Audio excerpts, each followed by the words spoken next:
What if the 1950s, not the 1940s, were the true golden age of science fiction?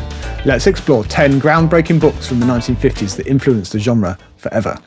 The last of Robert A. Heinlein's so-called juvenile novels, 1959's Starship Troopers is a classic military science fiction tale. The depiction of the military training and the combat scenes were at the time thought to be extremely good, winning the Hugo in 1960, and I really enjoyed reading it last year. Starship Troopers is set in a future society governed by the military elite of the Terran Federation, where only veterans can vote and hold office.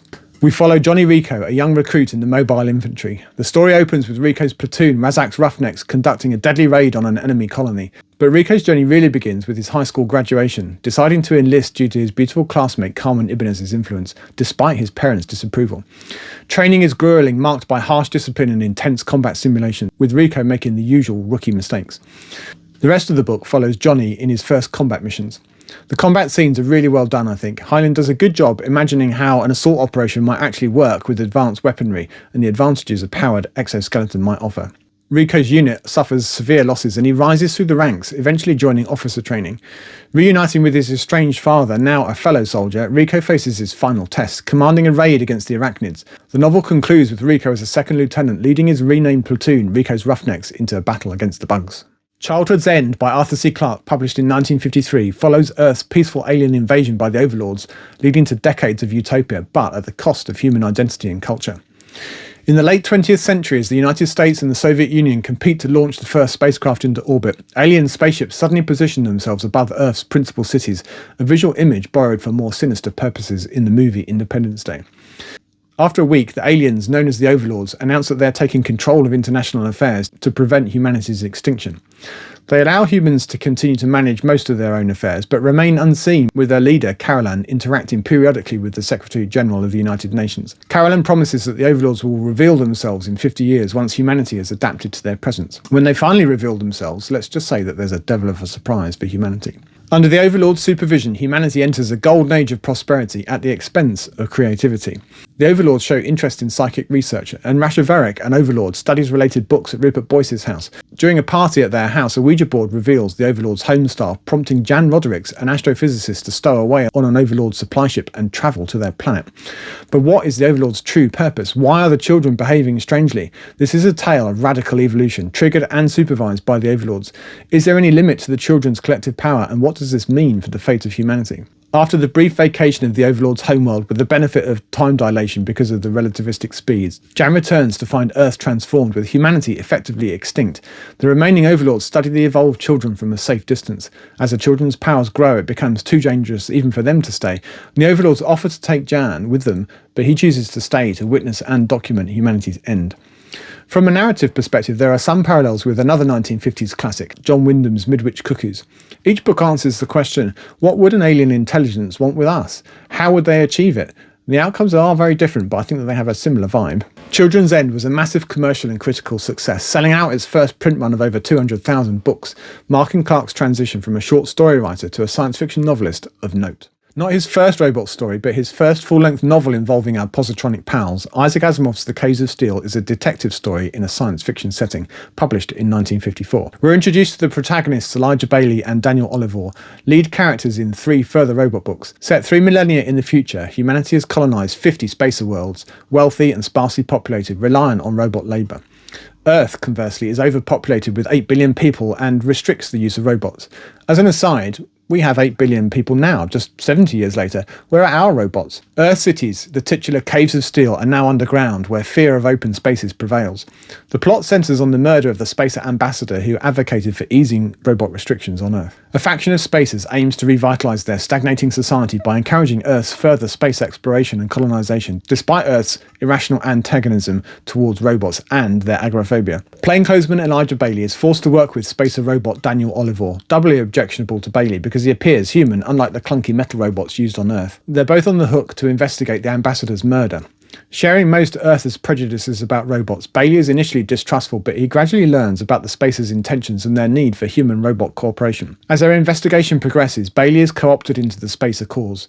Various factions are suspected of being involved, and Bailey and Olivor must eliminate them from their inquiries. The story comes to a head with a surprising reveal of a secret medievalist faction in the upper echelons of the police force that had the motive, the method, and the opportunity to murder the ambassador. The Caves of Steel is a great example of a science fiction story applied to another genre entirely, with plainclothesman Bailey playing Sherlock to Oliver's Watson. The Caves of Steel was nominated for a retrospective Hugo almost 50 years after its publication.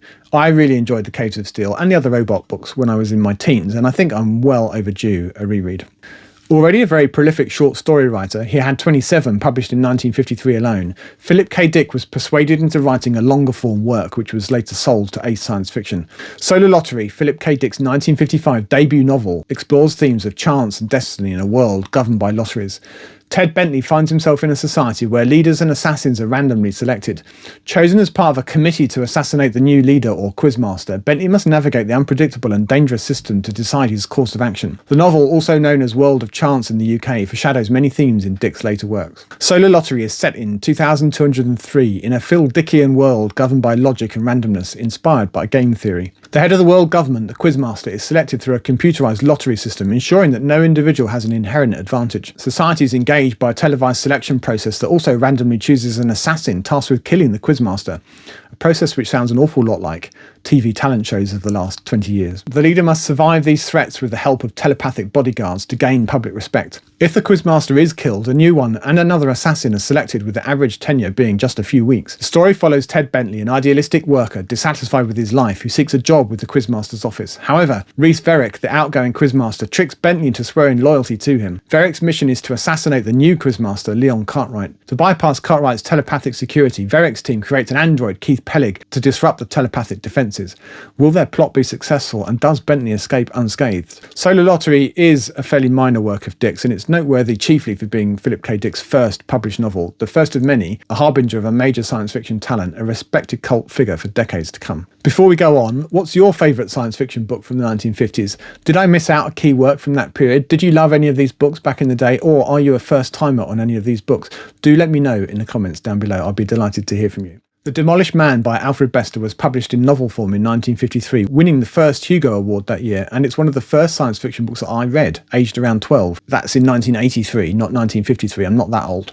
In The Demolished Man, telepaths or espers dominate 24th century society, ranking themselves in power and influence. The story centres on Ben Reach, the troubled head of Monarch Utilities and Resources, haunted by a nightmare of a man with no face. Facing ruin due to his rival, Cray de Courtney, Reach misinterprets de Courtney's acceptance of a merger proposal as a rejection and decides to murder him, despite the near impossibility of committing murder, never mind getting away with it, in a world with telepaths on the police force. The sentence for such a heinous crime is demolition, and for most of the book we're left to imagine what that might be.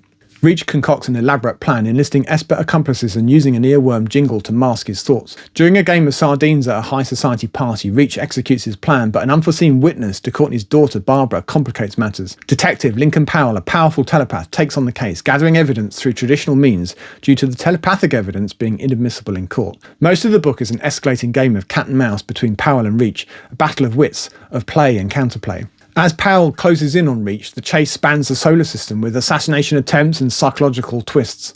Powell ultimately uncovers Reach's deep-seated motives and orchestrates a risky and rarely used telepathic procedure to bring him down. Will he be successful, and will we find out what demolition actually is? I've recently reread The Demolished Man, and as debut novels go, it's pretty damn good. In 1953's More Than Human by Theodore Sturgeon, his second novel, actually a fix-up of 3 shorter pieces, a group of extraordinary individuals with unique abilities come together to form a powerful interconnected entity known as a Gestalt. The story begins with Lone, a telepathic man living on the streets who finally experiences a deep connection with Evelyn Q. Tragedy strikes, leading Lone to the Prod family and eventually to the forest, where he meets Janie, a telekinetic girl, and teleporting twins Bonnie and Beanie, and together they find Baby, an infant with superhuman intellect. The group, each contributing their special abilities, evolves into a new form of human existence, the Homo Gestalt. After Lone's death, the troubled Jerry Thompson assumes leadership, guiding the group through challenges and moral dilemmas. As the Gestalt faces external threats and internal conflicts, they try to manage the delicate balance of their powers. The novel culminates in the integration of Lieutenant Hip Barrows, who brings a moral compass to the Gestalt. This final union connects them with a global network of other Gestalts, hinting at a new evolutionary leap for humanity. Sturgeon's narrative explores themes of connection, morality, and the potential of human evolution, creating a compelling and thought-provoking tale. Bring the Jubilee by Ward Moore, also from 1953, imagines an alternate history where the Confederacy triumphed in the American Civil War, resulting in a drastically different 20th century. After the South's victory at Gettysburg, the Union is forced to recognise Confederate independence, leading to a world where the Confederacy becomes a superpower, rivalled only by the German Union. In this altered reality, the United States is reduced to an impoverished, politically unstable remnant, while the Confederacy thrives culturally and economically, albeit with persisting social inequalities. The protagonist, Hodge Backmaker, an aspiring historian, lives in the destitute US, but dreams of understanding the pivotal moments that shaped this alternate world. His journey leads him to Hagen, a cooperative society of intellectuals where time travel becomes a possibility. Hodge seizes the chance to witness the Battle of Gettysburg firsthand, but like all time travel tales, nothing is straightforward and there's a risk of unwittingly influencing events. Stranded in this new reality without the means to return, Hodge reflects on the consequences of his unintended intervention. The novel explores themes of fate, historical causality, and the profound impact of individual actions on the course of history. I read Bring the Jubilee earlier this year, and I really love an alternate history story, and throw a bit of time travel in there too, and I'm all in. On top of that, Ward Moore's writing is really beautiful. He really brings the alternative 20th century to life and gives us a good look at how it is to live in this backwater version of New York City. Yet another banger from 1953. What were they all eating back then? In Ray Bradbury's dystopian classic Fahrenheit 451, society has banned books and firemen are tasked with burning away any that they find. Guy Montag, a fireman, begins to question his role and the oppressive society that he serves. His journey starts after meeting Clarice, a free-spirited teenager who challenges his views.